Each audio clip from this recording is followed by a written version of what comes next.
దేవుని అతి పరిశుద్ధ నామమునకు మహిమ కలుగును గాక. అనుదినము ఈ హోప్ ఫర్ టుడే వాక్యధానాలు మీరు అనుసరిస్తూ ఆధ్యాత్మిక అభివృద్ధి పొందుతున్నారని నమ్మి దేవుని ఎంతగానో స్తుతిస్తున్నాను. మాకు కూడా దేవుడు చూపిస్తున్న కృప, ప్రార్థనాపూర్వకంగా ఈ ధ్యానాలను మీ ముందుకు తీసుకొని రావడం, అందును బట్టి కూడా దేవాదేవుని ఎంతగానో స్తుతిస్తూ ఉన్నాను. ఈ దిన హోప్ ఫర్ టుడే వాక్యధానంలోనికి మిమ్మల్ని ఆహ్వానిస్తూ ఉన్నాను. మన దేవుడి యొక్క గుణ లక్షణాలను జ్ఞాపం చేసుకున్నప్పుడు ఆయన మనలను కాపాడే దేవుడు ఉన్నాడు. ఇశ్రాయేలు దేవుడు కునుకక నిద్రపోక నిరంతరము పరిశ్రమిస్తూ కాపాడుతున్నాడు అని భక్తుడు రాస్తూ ఉన్నాడు. ఆయన మనల్ని కాపాడకపోతే మనం కాపాడబడలేం. ఆయన మనకిచ్చినటువంటి కాపుదల ఎంత గొప్ప కాపుదల అంటే భక్తుడు రాస్తూ అంటున్నాడు, నిన్ను ముట్టిన వానిని నా కనుగుడ్డును ముట్టిన వానితో సమానంగా ఎంచుతాను అని అంటున్నాడు. అంటే అంతగా మనల్ని లక్ష్య పెడుతున్నాడు, అంతగా మన పట్ల శ్రద్ధ వహిస్తూ ఉన్నాడు. అలాగా మనం దేవుని అర్థం చేసుకున్నప్పుడు, దేవుని యొక్క కృపలను, దేవుని యొక్క శక్తి సామర్థ్యాలను మనం ఆశ్రయించినప్పుడు మనకంటే ఇంకా ఎవ్వరూ బలవంతులు ఉండరు. అంత ధైర్యాన్ని, అంత ప్రోత్సాహాన్ని మనం పొందుకుంటూ ఉంటాం. ద్వితీయోపదేశకాండం 32వ అధ్యాయం 10వ వచనం నేను చదువుతున్నాను. ద్వితీయోపదేశకాండం 32వ అధ్యాయం 10వ వచనం నేను చదువుతున్నాను. అరణ్య ప్రదేశములోను భీకర ధ్వనిగల పాడైన ఎడారిలోను వాని కనుగొని ఆవరించి పరామర్శించి తన కనుపాపను వలె వాణ్ణి కాపాడెను. దేవుడు తన ప్రజల పక్షంగా ప్రజలను ఏ విధంగా పరామర్శించాడో, ఏ విధంగా నడిపించాడో, ఏ విధంగా కాపుదల అనుగ్రహించాడో రాస్తూ ఉన్నాడు ఇక్కడ. దేవుడు వారిని భీకర అరణ్య ప్రాంతంలో, ఆ మాట నేను మరలా చదువుతున్నాను, అరణ్య ప్రదేశంలోను భీకర ధ్వనిగల పాడైన ఎడారిలోను. అరణ్య ప్రదేశం, ఎటు వెళ్ళాలో దిక్కుతోచని స్థితి, ఒక తీరు తెన్ను, ఒక దారి, మార్గం ఉండదు. అరణ్య ప్రదేశం అన్నప్పుడు ఫుల్ ఆఫ్ కన్ఫ్యూజన్, ఎటు వెళ్ళాలో దిక్కుతోచని స్థితి. అంత మాత్రమే కాదు, భీకరమైనటువంటి ఎడారి ప్రాంతం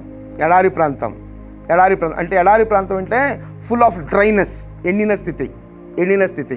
అలాంటి పరిస్థితుల్లో నేను వారిని కనుగొన్నాను,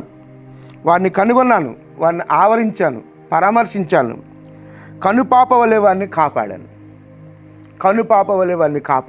అంటే నీవు ఎటు వెళ్ళాలో దిక్కుతోచని స్థితి, అరణ్యం వంటి పరిస్థితులు మన జీవితాలు ఎదురవుతున్నా, భీకర ధ్వనిగల ఎడారి, ఫుల్ ఆఫ్ డ్రైనెస్, ఎండిన స్థితి ఉన్నా, ఎవరు నిన్ను పట్టించుకోకపోయినా దేవుడు నిన్ను కనుగొనే దేవుడు ఉన్నాడు. కనుగొనడం మాత్రమే కాదు, ఆయన పరామర్శించి ఆవరించి కనుపాప వలె ఆయన వారిని నడిపించినట్లుగా. ఆ మాట నేను మరలా చదువుతున్నాను ఒకసారి. పరామర్శించి తన కనుపాపను వలె వాడిని కాపాడాను. తన కనుపాప వలె వాడిని కాపాడాను. ఒకసారి హాగరు తరిమివేయబడినప్పుడు, బెయేర్షెబా అరణ్యంలో ఉన్నప్పుడు దేవుడు తనను కనుగొని తనతో మాట్లాడాడు. నాతో మాట్లాడిన వాణిని నేను ఇక్కడ కనుగొన్నానని బెయర్ లహరోయ్ అని పేరు పెట్టుకుంది. అంటే నన్ను కనుగొనిన వాణిని నేను కనుగొన్నాను కదా అని. దేవుడు ఎలాగా ఇన్వాల్వ్ అవుతాడు అనంటే పరిస్థితులకు తగిన విధంగా, పరిస్థితులకు అనుగుణంగా ఇన్వాల్వ్ అవుతూ ఉంటాడు. హాగరు ఎటు వెళ్ళాలో దిక్కుతోచని స్థితి, అరణ్యంలో వెళ్తూ ఉంది, ఫుల్ ఆఫ్ కన్ఫ్యూజన్, ఎక్కడికి వెళ్ళాలో దిక్కుతోచని స్థితి, భయంకరమైన నిరాశ నిస్పృహలో ఉంది. అలాంటి పరిస్థితుల్లో హాగర్ను కనుగొన్నాడు, ఆవరించాడు, తర్వాత తనని ఆశీర్వదించినట్లుగా మనం చూస్తున్నాం. ఇది ఇక్కడ ఇశ్రాయేలు ప్రజల గురించి దేవుడు మాట్లాడుతున్నట్టు మాటను మనం గమనించినప్పుడు, అరణ్యం, భీకర ధ్వనిగల ఎడారి, అలాంటి పరిస్థితుల్లో నేను వారిని కనుగొన్నాను, ఆవరించాను, పరామర్శించాను, కనుపాప వలె వారిని కాపాడాను. కనుపాప వలె వారిని కాపాడాను. ఎంత ప్రొటెక్షన్, ఎంత కాపుదల, ఎంత భద్రత దేవుడు మనకిస్తూ ఉన్నాడు. ఇదిగో అలనాడు తన ప్రజలకు ఇచ్చినటువంటి కాపుదల ఇప్పుడు ఈ సమయంలో కూడా దేవుడు నిన్న నేడు ఏకరీతిగా ఉన్న దేవుడు, మనల్ని కాపాడుతున్న దేవుడు, కునుకడు నిద్రపోడు. కునికడు నిద్రపోయాడు. ఆయన మనల్ని పరామర్శించే దేవుడు. నిన్ను ఎవరు పరామర్శించినా పరామర్శించకపోయినా, నీ ఒంటరితనంలో నీతో ఎవరు తోడున్నా తోడు లేకపోయినా, నీ నిస్సహాయ స్థితిలో లేకపోతే ఎడారి వంటి బ్రతుకు కలిగి ఎవరు తోడు లేరు, ఎండిన స్థితిలో నీవు ఉన్నా, ఆయన నిన్ను పరామర్శించే దేవుడుగున్నాడు, ఆవరించే దేవుడుగున్నాడు. ఆయన కను పాపవలే నిన్ను కాపాడే దేవుడుగున్నాడు, నన్ను కాపాడే దేవుడుగున్నాడు. అంత గొప్ప దేవుడు మన దేవుడు, అంత గొప్ప దేవుడు మన దేవుడు. ఆయన కాపుదలకు, ఆయన భద్రతకు మనల్ని మనం అప్పగించుకున్నప్పుడు అంతకంటే భద్రత, అంతకంటే సురక్షితమైనటువంటి ప్రదేశం మనకి ఎక్కడా దొరకదు. ఆయన కౌగిటిలో తప్ప. ప్రార్థన చేద్దాం, ఆలోచిద్దాం.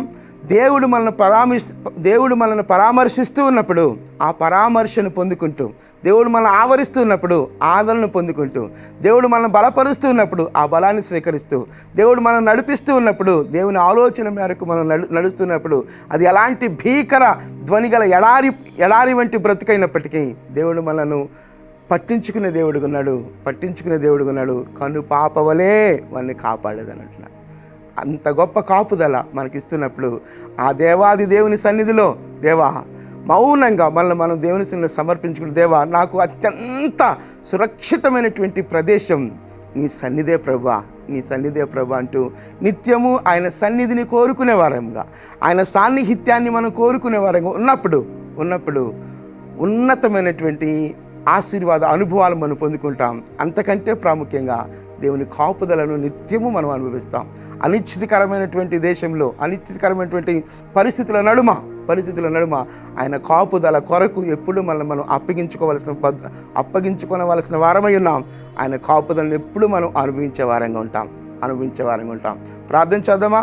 ఆయన కాపుదలను అనుభవిస్తూ ఆయన సన్నిధిలో మనం సమర్పించుకుంటూ, దేవా నీవు మమ్మలను కాపాడబడలేము ప్రభా, నువ్వు మమ్మల్ని కాపాడుతున్న స్థితి అంతటిని బట్టి స్తుతిస్తూ ఉన్నాం.